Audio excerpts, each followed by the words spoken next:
Hello dear student, आज हम discuss करने जा रहे हैं एसएससी सीजीएल 2023 में पूछे गए क्वेश्चन को, जो कि देखिए थर्ड शिफ्ट में पूछा गया है। देखिए हमारा क्वेश्चन क्या करेगा कि Pritha will be in cooking meal of your choice, की प्रिथा जो होगी आपकी मनपसंद खाना बना चुकी होगी बिफोर यू रीच, इससे पहले कि आप पहुँचें। ठीक, अब देखिए इसमें अगर ध्यान से देखें तो इसमें अगर आपको बेसिक भी अगर ग्रामर का रूल पता होगा तो आप इस सेंटेंस को ईजिली पहचान लेंगे कि इसमें गलती क्या है। देखिए इसका राइट आंसर क्या होगा आपको पता हो या ना हो, लेकिन आप ये रॉन्ग है ये इतना आपको पता चल जाएगा। ठीक, कैसे? देखिए यहाँ विल के बाद क्या किया गया है, BEEN लगाया गया, तो याद रखिएगा विल हो गया या शैल हो गया। ठीक, विल या शैल के बाद कभी भी डायरेक्ट BEEN आता ही नहीं, पहले तो ये जान लीजिए। ये तो पूरी तरह से क्या है, ये किसी ग्रामर का कोई पार्ट है ही नहीं। विल या शैल के बाद कभी BEEN नहीं आता। हाँ, बी आता है, लेकिन बी जब आता है तो वर्ब की क्या आती है, वर्ब की फोर्थ फॉर्म ING फॉर्म आती है। लेकिन यहाँ तो BEEN लगाया, तो विल या शैल के बाद डायरेक्ट BEEN तो कभी आता ही नहीं। जब आता ही नहीं, ये तो एरर तो हमें ऐसे ही मिल गया। इसको राइट आंसर तो हमें पता ही चल गया कि ये एरर किस में, ये है ऑप्शन नंबर किस में, बी है। लेकिन चलिए ये तो एरर हो गया, लेकिन अगर ये इसका अगर ये देखें कि इसका राइट आंसर क्या होगा, अगर राइट आंसर को अगर सपोज करिए यहाँ अंडरलाइन करके आ गया होता,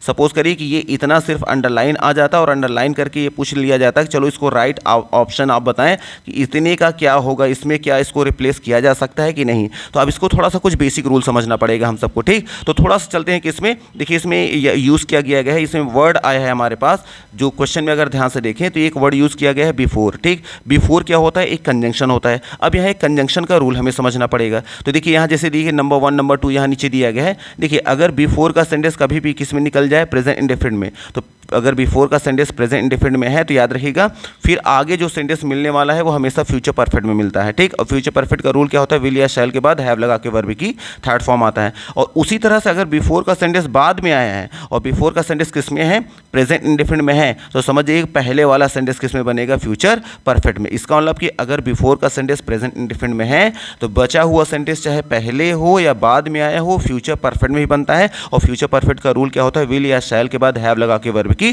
थर्ड फॉर्म। तो देखिए बिफोर का सेंटेंस हमारा क्वेश्चन में क्या है, यहाँ देखिए प्रेजेंट इंडेफिनिट, यू हमारा वर्ब की फर्स्ट, यू हमारा क्या है, यू हमारा प्रोनाउन है प्लूरल का, इसके साथ देखिए वर्ब आई है रीच, तो ये हमारा प्रेजेंट इंडेफिनिट बना रहा है। इसका मतलब बिफोर का सेंटेंस जब प्रेजेंट इंडेफिनिट में हो गया तो बचा हुआ सेंटेंस किस में बनना चाहिए था, फ्यूचर परफेक्ट में। और फ्यूचर परफेक्ट में हम सबको पता है विल या शैल के बाद क्या लगते हैं, हैव लगा के थर्ड फॉर्म होता है। तो यहाँ बीन की कोई रिक्वायरमेंट नहीं थी, तो यहाँ हटाएंगे हम सब इसको। ठीक, इसको हटाकर रिप्लेस करेंगे और इसके बाद वर्ब की थर्ड फॉर्म हम ऐड कर देंगे। ठीक, तो हमारा सेंटेंस बनेगा प्रिथा विल हैव कुक्ड। ये सेंटेंस हमारा होना चाहिए था, तब जाके हमारा सेंटेंस क्या होगा, राइट होगा। और ये देखिए ऑप्शन किस में है, ऑप्शन नंबर देखिए आया है बी में, तो बी नंबर हमारा यहाँ पे राइट आंसर हो जाएगा। इसी में एरर है, यहाँ विल बी कुकिंग नहीं होना चाहिए बल्कि क्या होना चाहिए था, विल हैव कुक्ड। जब विल हैव हम कुक्ड कर देंगे तो हमारा सेंटेंस क्या हो जाएगा, राइट हो जाएगा। तो मे भी आपको आइडिया लग गया होगा, इसलिए ऑप्शन नंबर बी को यहाँ पे हम टिक कर देंगे।